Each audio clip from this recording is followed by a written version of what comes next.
people like me. You need people like me so you can point your f***ing fingers and say, that's the bad guy. That's the bad guy. That's the bad guy. That's the bad guy. That's the bad guy.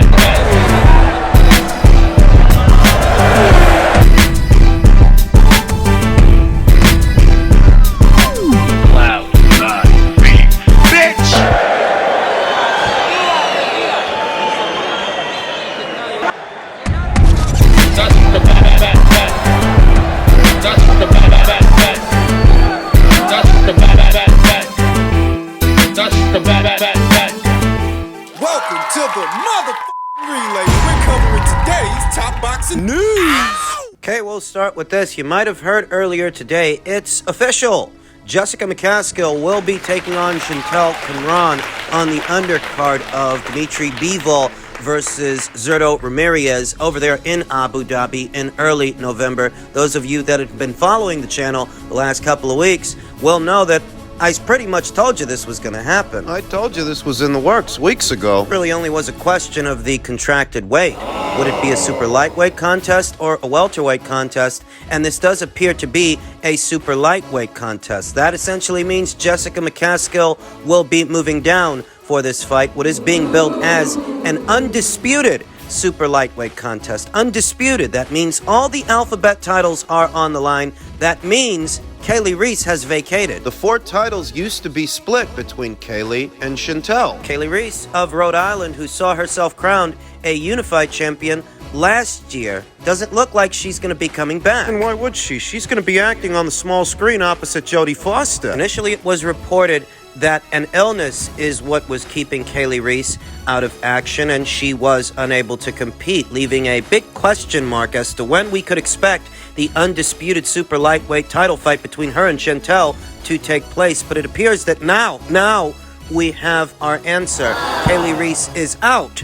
Jessica McCaskill is in. Jessica McCaskill, who sports a professional record of 12 wins, 2 losses with no draws, and 5 knockouts. To Chantel Cameron's unblemished record of 16 wins, no losses, no draws, with 8 knockouts. Both fighters saw action 2 times last year, and both fighters have seen action at least once earlier this year. Jessica was in action not that long ago against Mexico's own Alma Ibarra, who she throttled. She exceeded my expectations in that match because I expected it to be a lot harder. Alma Ibarra is a fighter that has campaigned as high as middleweight, and she had a lot of size on Jessica McCaskill, but it was Jessica that proved to be the stronger of the two. In the end, I decided to go with Jessica McCaskill to win that fight, but I didn't imagine it would be that one-sided, that Jessica would make it look so easy. She beat Alma Ibarra so bad, Alma decided to call it a career off that loss. Alma Ibarra has since retired.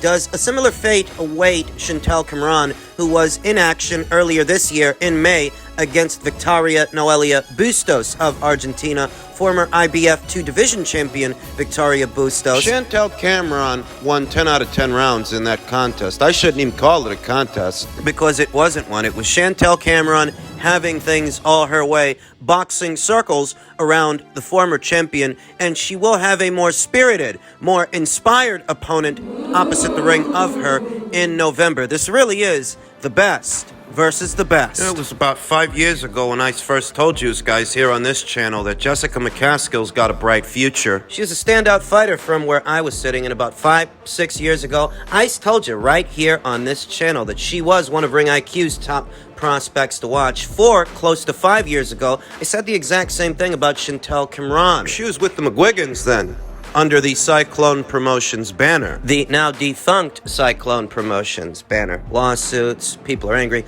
all that jazz. And I told you then that Chantel Cameron, this was a special fighter, not just any fighter. Here we are, 4 or 5 years later, Chantel Cameron is this division's unified WBC, IBF, and Ring Magazine champion. And Jessica's a 2-division champion, unified and undisputed. One of the pound-for-pound best fighters that are out there. It's the way it's supposed to be. The top talent is intended to rise above, permeate to the top, as they say. And that is what both Chantel Cameron and Jessica McCaskill have done the last couple of years. Here we are. It's amazing to see how far the sport has come. Just the other day, you had Ramla Ali in Saudi Arabia, of all places, hosting a female boxing match, thing unheard of in that region. Here we are, Abu Dhabi, the UAE. It's part of a very big show, a very big card. Dimitri Bivol versus Zurdo Ramirez. This is one of 3 undisputed title fights in the sport of women's boxing we will see this year. We already saw Katie Taylor lock horns with Amanda Serrano in the biggest fight in the history of women's boxing earlier this year. And very soon, we're going to be seeing Savannah Marshall and Clarissa Shields settle their differences in the middleweight division in what is their undisputed middleweight title fight. And in November, Chantel Cameron and Jessica McCaskill will be having their own undisputed title fight. which, if you're familiar with these fighters, promises to be fireworks. So Chantel Cameron, she's an educated boxer, there's no doubt about it. She's well-schooled, well-versed, but she's got a mean streak, and she's always had a mean streak. Jessica McCaskill, You'd be hard-pressed to find someone as physically strong and aggressive and persistent as Jessica anywhere at or around these weights. as persistent and strong and durable as Jessica. Yeah, you'd be hard-pressed. Jessica and Chantel ain't really got the bad blood that Michaela and Alicia have, or Clarissa and Savannah. They don't, but as spiteful as they are on a regular basis in their regular fights, you know what you're going to get. You know what to expect when they're in the ring with each other. We will be talking more about this fight as the fight date approaches. In men's cruiserweight and heavyweight news, you might have heard that Breidis versus Justice Huni has been reportedly agreed for October 29th in Brisbane. Breidis was last seen losing a narrow decision to Australia's own Jay Opataya. Former cruiserweight champion Breidis will take on an unbeaten Australian standout in his next fight, but not the one you probably expected. The Courier Mail reports that he's verbally agreed to face heavyweight Justice Huni on October 29th in Brisbane. Breidis, 28 wins, 2 losses, and 20 knockouts, last seen warring his way to a hugely entertaining loss to Jay Opataya, is no stranger to facing bigger men. Back in 2015, he famously overcame a 30-pound weight disadvantage to flatten Mahmoud Char in just 1 punch. And Huni, 6 wins, no losses, with 4 knockouts, regularly weighs in below Char's 245 pounds. The 23-year-old JPH looks a fair bit more fearsome than the incarnation of Diamond Boy. However, he was seen as one of Australia's best hopes for an Olympic medal in Tokyo before an aggravating knuckle injury during a 10-round wipeout of Paul Galen. Crossover rugby star turned pugilist Paul Galen down there in Australia.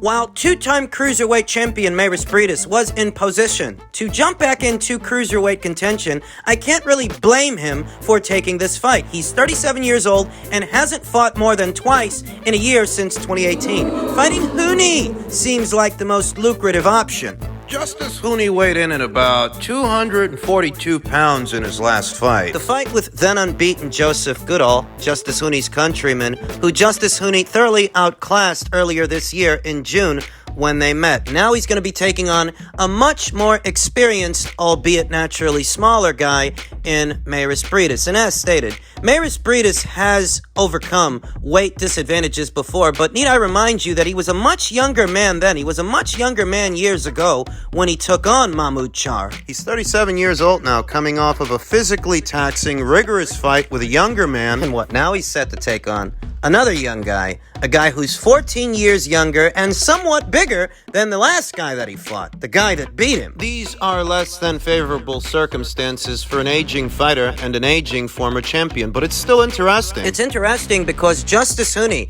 amateur standout that he might be, and naturally bigger fighter that he might be, he is a lot less experienced than Breidis, and he's not the biggest puncher as far as heavyweights go. Justice Huni's bread and butter really is his speed, his movement, his boxing, and his athleticism, but not his power. He's not the most heavy-handed heavyweight that's out there. It creates a very interesting situation. Interesting indeed. Interesting enough that Breidis is interested. The fight's not official. The fight's not officially signed and officially announced. They have only verbally agreed to this proposed October contest, but I very much like it because given the level of experience that Breidis brings to the table, the fact that even though he lost to Jay Opataya in a very competitive fight, he still broke that guy's jaw in 2 places. In all likelihood, Jay Opataya won't return to action this year. What does that tell you about Breidis? That he may be returning to action before Jay Opataya. It was a hard fight. It was a hard fight on both of those boys, both of those fighters, but Breidis is ready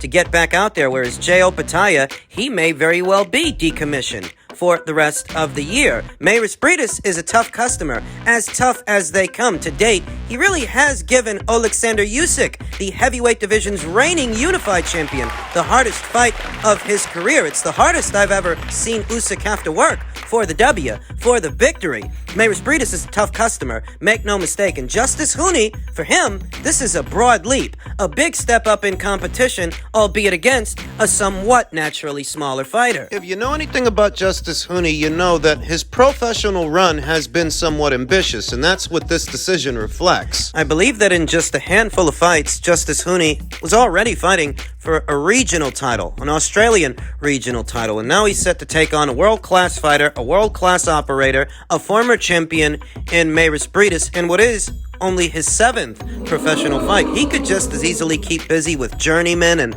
local club fighters in this very early stage of his career when he doesn't even have 10 fights yet. He can do that, or he can bite the bullet. It's a big step up in competition, it is, and most other guys at only 6-0, they're not looking to fight former champions. No, at that stage, most fighters are fighting club fighters and journeymen. They're just looking to get rounds in the bank. Justice Huni, he's a bit more ambitious than that, and between Justice Huni's hand speed and his movement, his athleticism, and Breidis being as tough and experienced as he is. It's the funniest thing. Justice Huni really isn't a characteristically big puncher. He's not a one-hitter quitter guy. He's a very talented combination puncher. You can attribute that to his hand speed mid-range to inside. And even though he's not the biggest puncher as far as heavyweights go, because he's a heavyweight, because he's naturally bigger than Breidis, he might very well have a bit of power. In this fight, he might, because Breidis is an aging cruiserweight after all. He's not a heavyweight. It's a very interesting fight. I hope they can get this one over the line. What does Tyson Fury want? $500 million? Well, he ain't getting that. He ain't getting anywhere near that kind of money. So maybe he doesn't take the fight. I'm not so sure he does. You know, I think... You said this about Wilder, though, didn't you? Yeah, I didn't think he'd take the fight, but that was a little bit different. He's achieved a lot more now. But look, if he's a man of his word, which we all know he isn't, then $500 million, or he's not fighting, there you go. He ain't fighting, because he ain't getting $500 million.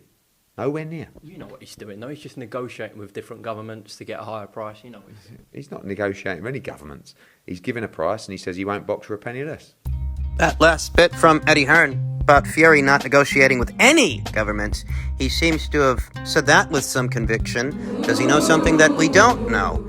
In the end, Fury's cult of followers would be more than accepting of his retirement, even if he retires without boxing Alexander Usyk. but I'm not concerned with what Fury's fans think. I can only tell you what I think.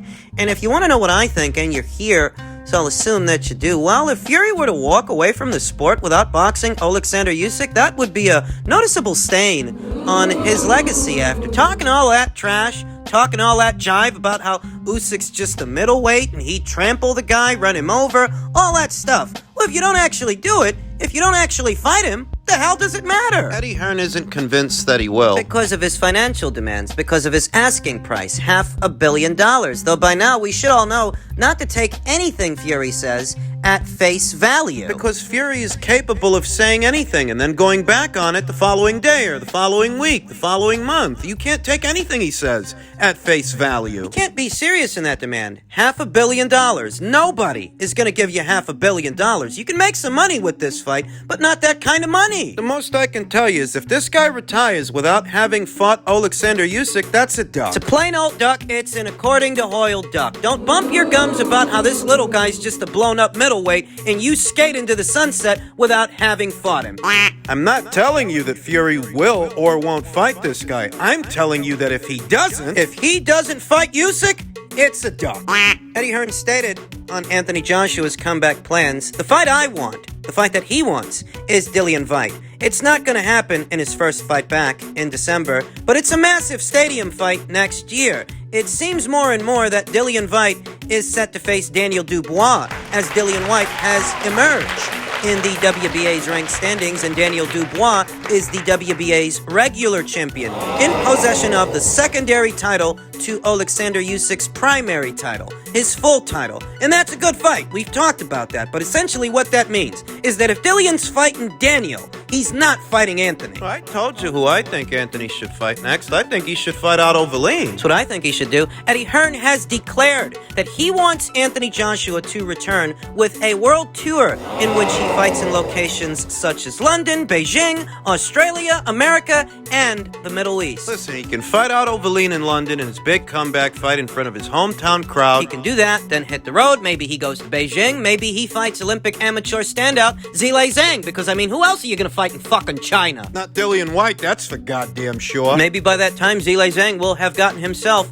back in the winner's bracket. This world tour idea is a good idea because I told you, now that Anthony Joshua is not in world title contention anymore, he's free to do things on his own terms, on his own time, and on his own schedule. You take care of Otto Wallin in London, then you go over to Beijing, take care of Zhilei Zhang, you do that. Then maybe you go to Australia. You take on somebody like, I don't know, maybe a Justice Huni or a Dempsey McKean. Dempsey McKean, one of Matchroom's recent signees.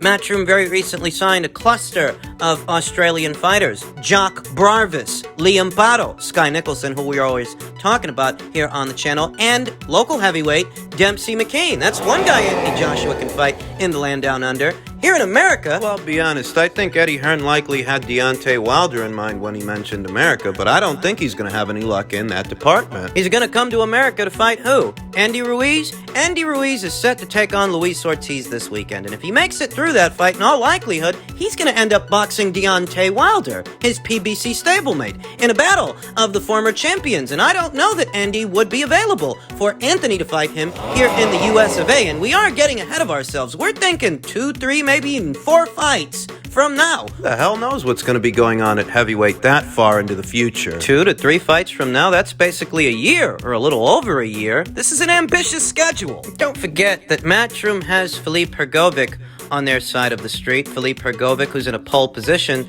to challenge for the red belt, challenge for the IBF title, if and when that title becomes available. Envisioning the heavyweight division 2 to 3 fights from now, who knows? Maybe the titles will go vacant and then get redistributed, redispersed, at which point Anthony can fight that guy for the red belt and see if he can't become a 3-time heavyweight champion. That far into the future, there are a lot of possible scenarios, and that's one of them. But I'll tell you this much, I do like this world tour idea. There's money to be made out there, fights to put together.